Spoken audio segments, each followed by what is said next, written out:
You're locked in with me, BB Davis, and people love sports, where sports and gaming is exquisite fusion. Double hitter here, the last hitter of the night for the NCAA Final Four.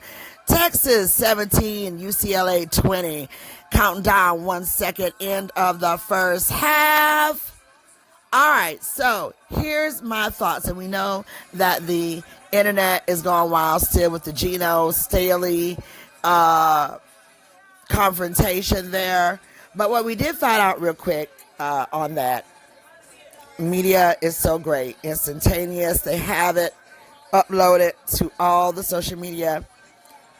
Coach Staley did shake Coach Geno's hand at the beginning of the pregame. And so obviously that just lets us know that there was something else said. They did capture some of his sideline interviews where he said his girls were getting ripped apart. Down on the other end of the court, one of the girls had a ripped t-shirt. They play rough.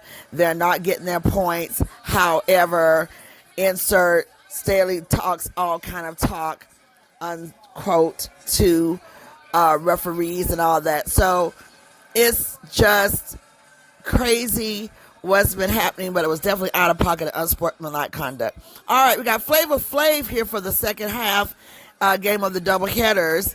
And this is UCLA and Texas. So before I let any of my thoughts get swirled in with theirs, I'm going to keep talking because we have the ladies on the dais.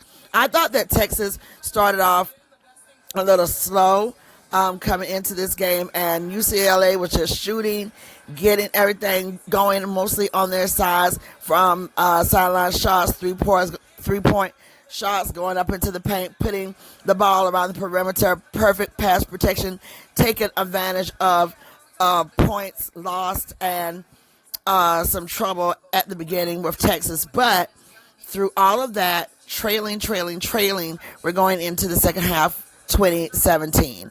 Okay, so we love the cohesiveness that you see from UCLA, but we love that grittiness and toughness that you see there from Texas. So this could be anybody's game right now, even though those first few moments in the first half didn't quite see it like that.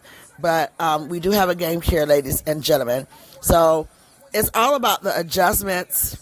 It's all about the pullback. Sometimes, not too much, where you're going to get lost in the sauce, and whereas you're not going to be able to come back from the points. You want to just see where to make your adjustments, how they're playing, what you need to go into your playmaking style, time possession of the ball. How do you make up for any moves that just didn't work out for you to proceed in a point within the game? You want to just look at all that and take care of business.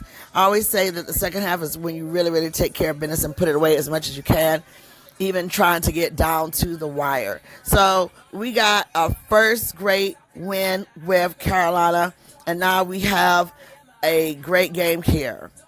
So they're still talking about the moments that's going with Don and Geno, but we're just going to leave that there, and we're going to focus in on this game. We have lots of other moments. You can be sure about that. But this is a game here, UCLA and Texas, and I'm excited to bring my points of view to you all. It's been quite the month for me for March, where I had to slow it down, take some time. So even through this, okay, here, we're going to listen to Geno. This is live, post-game. Before the game, you meet at half court. Anybody ever see that before? Two coaches meet at half court and they shake hands. Correct? You ever see it? They announce it on the loudspeaker. And I waited there for like 3 minutes.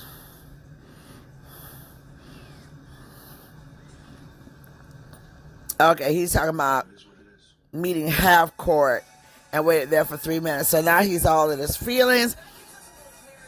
So there is the insight. But she did shake everybody's hand pregame. But midcourt, do we know where she was?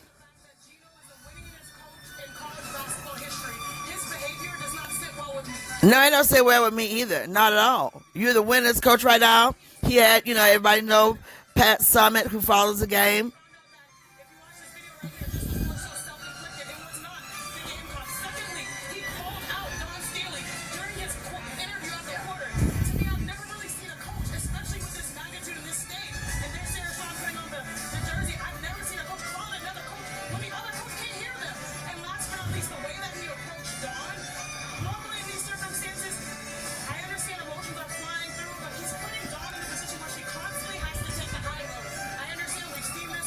And I do hate that too. But that's what makes you. You can be the most winningest coach, and that's going to set you where it is because those are the facts. But also, you can be that coach of decorum right there. Did anybody want to know where she was? Maybe we'll get the media to look at the cameras to see where she was because she didn't meet Gino on the middle of the court and he waited for 3 minutes.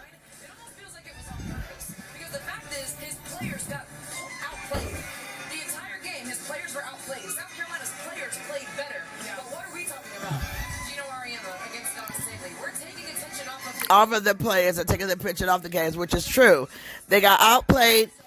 We were looking at some of the communications out there.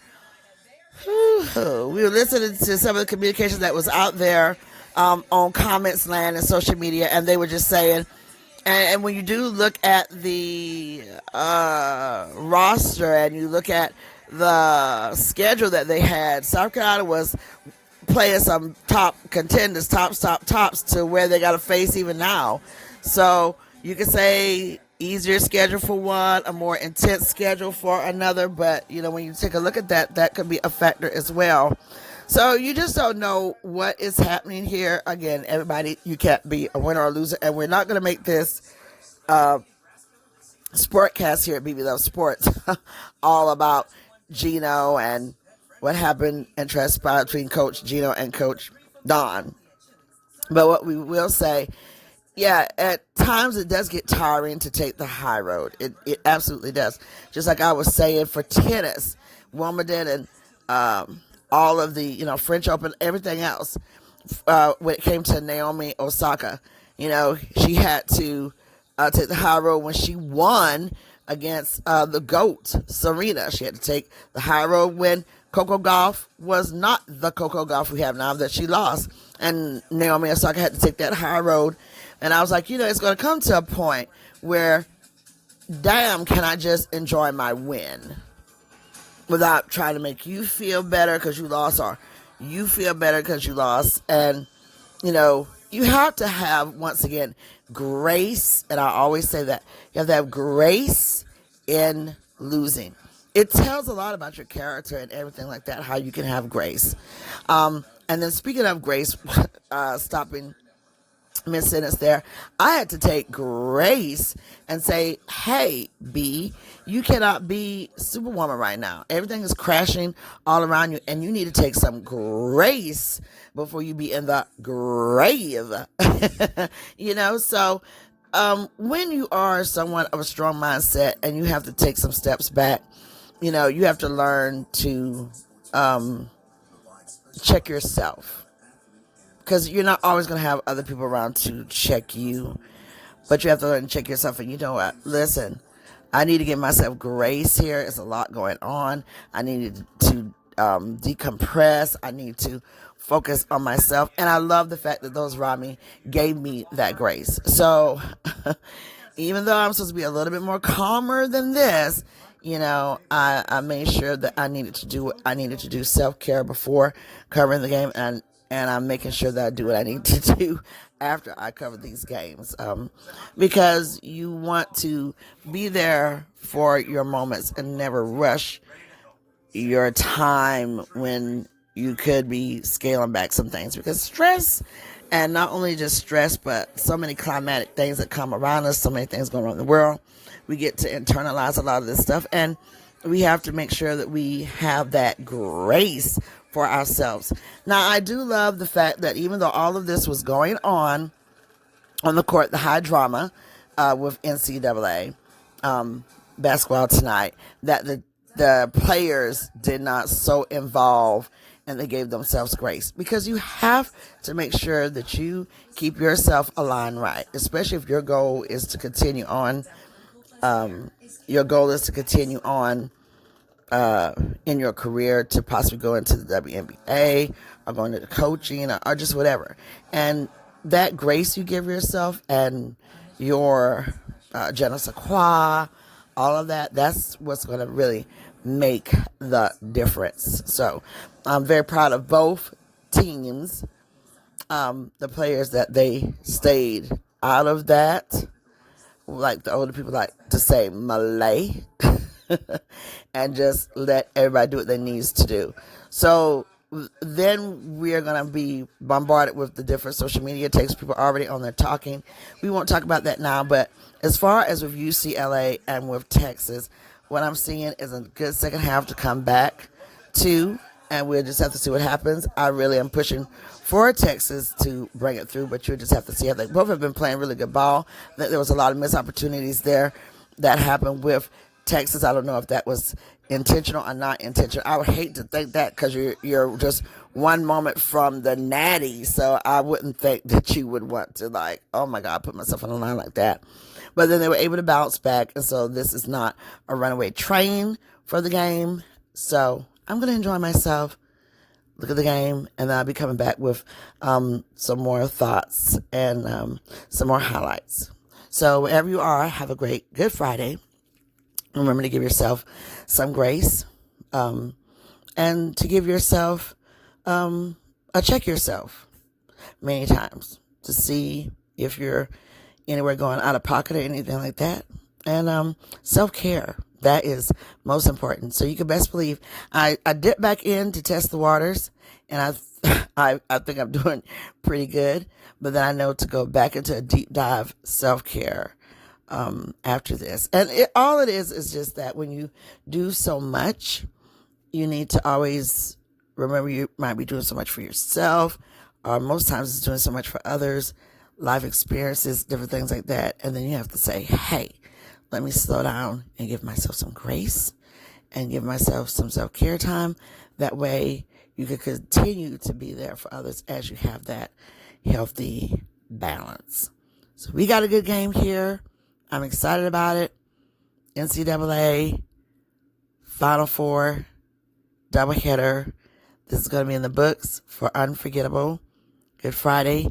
And then we come on Saturday to see just what happens for Saturday with the men. I'm just so excited here for these games and see these young ladies play. Also see the advancement of social media.